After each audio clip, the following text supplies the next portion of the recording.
simple. C'est d'abord une expression qui est née en Allemagne, Reichstag. Et cette expression a connu tout son sens au début du siècle, avec un juriste autrichien d'une énorme qualité, c'est Hans Kelsen, qui, le premier, a donné une définition avec laquelle on continue à faire l'état civil. Il a parlé principalement de la hiérarchie des normes, en plaçant au-dessus la Constitution, ensuite les traités internationaux, après la loi et enfin les règlements. On aurait dû s'en inspirer, c'est moi pour dire, à l'occasion des réformes dont nous discutons aujourd'hui. Mais bon, disons aussi que la définition de l'état de droit, c'est un système qui soumet la puissance publique au droit. Et d'un point de vue historique, encore une fois, simplement pour dire ne pas faire l'économie de ce développement historique, l'état de droit a commencé, c'est ce qu'on dit dans les manuels de droit, avec la Magna Carta anglaise de 1212, du XIe siècle, avec l'habeas corpus de 1679, la Constitution américaine, article 1 ou 2, je me rappelle très bien, tous les temps légaux, en droit, en concentré dans le sens générique dans les mains, et la Constitution française, bien évidemment. Bon, dans une première approche de l'état de droit, dans ses rapports avec la démocratie, on peut dire que l'état de droit c'est une marche vers la démocratie. En ce sens que un état de droit n'est pas nécessairement un état démocratique, au sens où on l'entend aujourd'hui. Citant par exemple les états providentiels. On a été à leur façon les états socialistes des temps jadis où les droits sociaux privilégiés par rapport aux droits individuels. À l'inverse, une démocratie, c'est nécessairement un état de droit. Et on demande par exemple l'état gendarme, l'état gendarme dans le sens juridique, ce n'est pas l'état policier. C'est un état qui se contente de protéger les libertés individuelles. L'idéal serait peut-être que nous ayons la tradition du gendarme et de la police. Alors, le processus des rapports entre l'état de droit et la démocratie, la grande question qui se pose, parce que curieusement, on ne se pose pas, que ce soit en matière citoyenne. Et c'est pour lequel je n'ai pas obtenu beaucoup de succès chaque fois que j'ai essayé de ramener la discussion à ce point central. Simple, bête. Qu'est-ce que la démocratie? La démocratie, est-ce que c'est une technique, ou est-ce que c'est une éthique, ou est-ce que c'est les deux à la fois? Qui parle de démocratie parle d'élection libre. Qui parle de démocratie parle d'élection libre. Oui. Ce qui signifie que la démocratie, c'est le gouvernement par la majorité.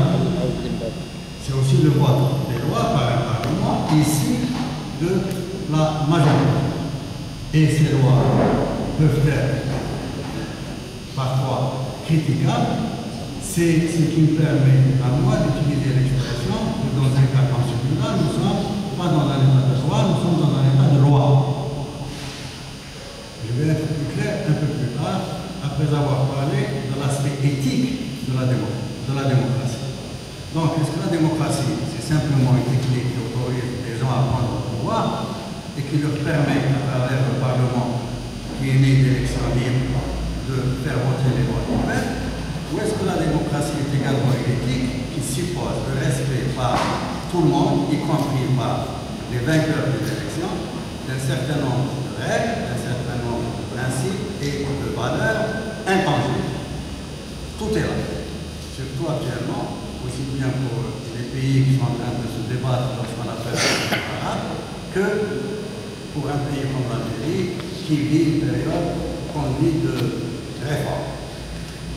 Et on arrive presque à dire que l'État de droit qui respecte en tout état de cause, quels que soient les résultats des élections, les droits de l'homme, l'État de droit se confondrait avec un État des droits de l'homme. C'est le titre d'un article que j'ai écrit il y a une dizaine d'années. Et parlons d'actualité maintenant, parce que la télé c'est bien, l'actualité c'est mieux. On parle de printemps arabe. Parenthèse, j'ai été très surpris qu'on n'ait pas rattaché cette expression du printemps arabe à l'expression bien algérienne du printemps berbère. C'est vrai que ce que vivent les pays arabes, nous l'avons vécu avant eux.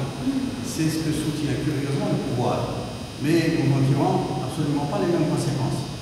Le printemps berbère a été suivi 8 années plus tard par les événements d'octobre 1990 et qui, elles, ont été suivis par des élections. D'abord communales en juin 1990, ensuite législatives en décembre 1980. Est-ce que vous ne remarquez pas, c'est le découragement du même process qui est en train de se dérouler chez les pays voisins. En Égypte également. Si le découragement du même process, et ça va être nécessairement le même résultat électoral. Rappelez-vous de la victoire du fils en mai 1990. Rappelez-vous de la victoire du fils qui a été annulée par l'intervention de l'armée. Et c'est là que je viens à l'essentiel de mon propos et je reviens très vite à ce que je disais de la définition de la démocratie. Est-ce que c'est une technique qui permet à la majorité d'accéder au pouvoir et de faire voter les moins élevés, ou est-ce que c'est une éthique qui oblige la majorité et la minorité à accepter un certain nombre de règles? Vous pouvez les appeler presque une constante nationale. Moi, je suis disposé à faire que ces règles qui s'imposent d'un mauvais terme une autre constante nationale. L'alternative au pouvoir. Voilà. L'alternative au pouvoir, surtout l'égalité des droits de la femme, spécialement important dans les pays musulmans, le respect des droits de l'homme, qu'ils soient sociaux ou individuels, et on va ajouter tout ce que l'on veut à ce que j'ai appelé le socle constitutionnel qui serait imposé. Et c'est l'occasion pour moi de revenir à quelque chose qui m'est particulièrement cher, c'est que en 2000, c'est-à-dire 4 ans après l'interruption du processus électoral, à la date du 3 février 2003 exactement, j'ai écrit un article qui a été publié par le journal Le Matin en première page sous le titre « Ne jouons pas avec le feu ». En réalité, l'article que j'avais écrit avait pour titre « L'art du possible ». Et peu importe. Je souhaiterais vous en dire quelques passages parce qu'il est une actualité absolument brûlante. Ça commence ainsi. Donc nous sommes en février 2003. Hypothéqué par l'élection présidentielle d'avril 2004, dont il y a lieu de penser, une fois n'est pas coutume, qu'elle se déroulera au terme prévu, l'année en cours ne sera pas mobilisée. Et je cite les propos de Mohamed Amari, qui était à l'époque chef d'état-major, et qui disait « Nous accepterons les résultats de cette élection quel qu'en soit le vainqueur, fut-il islamiste ». Et je cite les propos sur LCI du général Pouety, qui avait dit « L'armée ne restera pas indifférente si le caractère républicain de l'État algérien venait à être remis en cause par la prochaine élection présidentielle. » Et j'ajoute, c'est que la gestion hasardeuse, pour ne pas dire calamiteuse, de l'interruption du processus électoral en janvier 1992 met l'ANP dans une situation intenable. Si la phase tragique devait se reproduire, et elle est encore dans les choses, l'armée réagirait qu'elle serait accusée de coup d'État comme elle a été auparavant, et même davantage dans la mesure où on n'aurait pas tiré de leçons de ce qui s'était passé la première fois. Elle ne réagirait pas qu'il lui serait fait grief d'avoir provoqué pour rien un fleuve de larmes et de sang sur plus d'une décennie.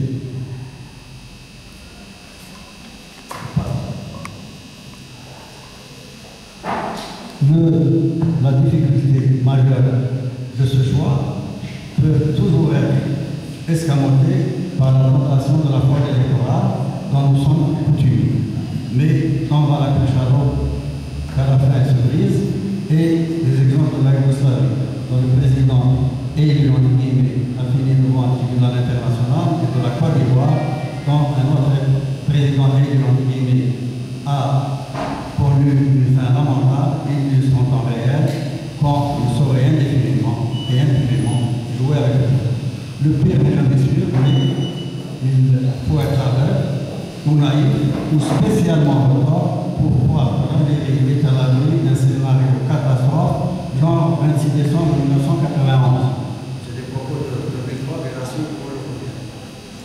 Autrement dit, l'HPC a 1000 fois raison de soutenir qu'il n'y a pas de solution électorale à la crise multiforme que connaît le pays, mais le problème n'est pas d'éviter les élections, elles sont inévitables, il est d'éviter qu'elles n'exacerbent cette crise en livrant le pays à l'obscurantisme et à l'aventure.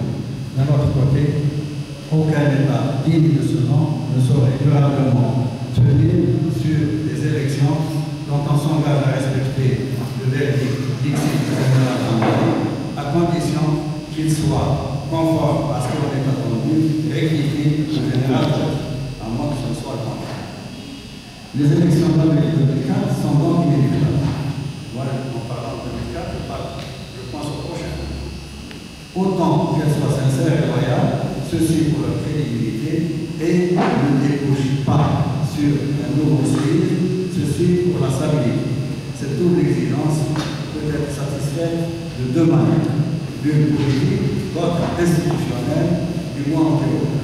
Au plan politique, les chances de voir la vie d'épouser des exigences de son temps se réduisent comme une peau de chagrin. À vue humaine, la mouvance démocratique continue à peser son poids et n'est pas fait. Reste la parade institutionnelle avec ses aléas et ses faiblesses, mais qui a l'avantage de la pluralité. Le 11 septembre aidant, la classe politique semble même dans son ensemble pour acquise pour accepter que la nature républicaine de l'État soit élevée au rang d'une dignité nationale et d'une conscience nationale. Alors, ceux qui ont lu cet article se rappellent de ce que j'ai proposé. C'était un modèle à la turque. C'était pour aussi éviter une tentation bonapartiste que l'armée se retire définitivement du champ politique avec toutes ses comptes.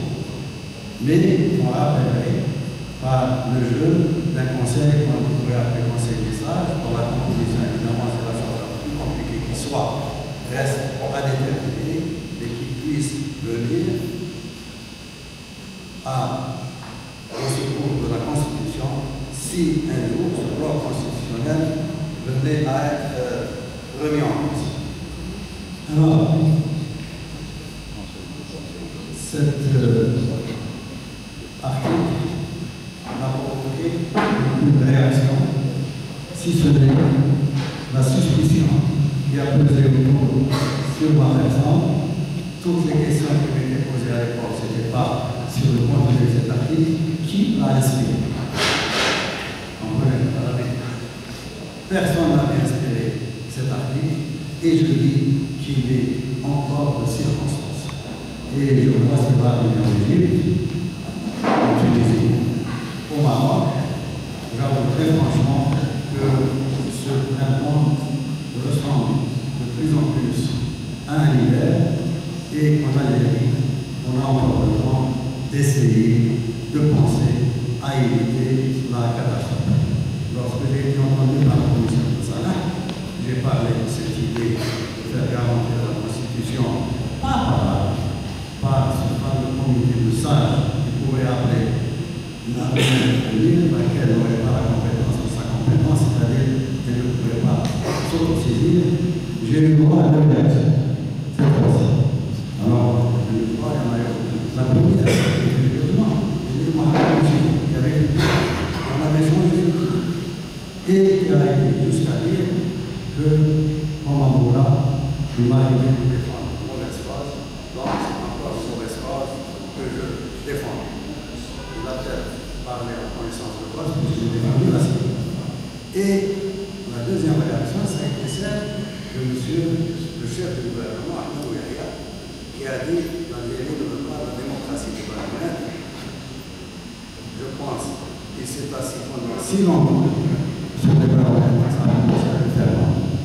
Bon, maintenant il faut choisir entre ce qui est en train de se passer chez les pays voisins, c'est-à-dire l'islamisation rampante, et une sauvegarde de la démocratie en marche, comme on peut faire la Turquie avec un Atatürk, pour aboutir aujourd'hui à un régime qui respecte la laïcité de la Turquie et qui respecte les droits élémentaires de la Turquie.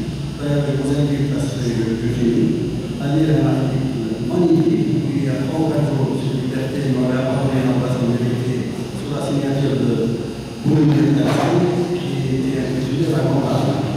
Et dans cet article, il dit bien, ce n'est pas le régime actuel dont il faut s'inspirer de religieux, c'est la constitution turque, la turque et les efforts qui ont été faits par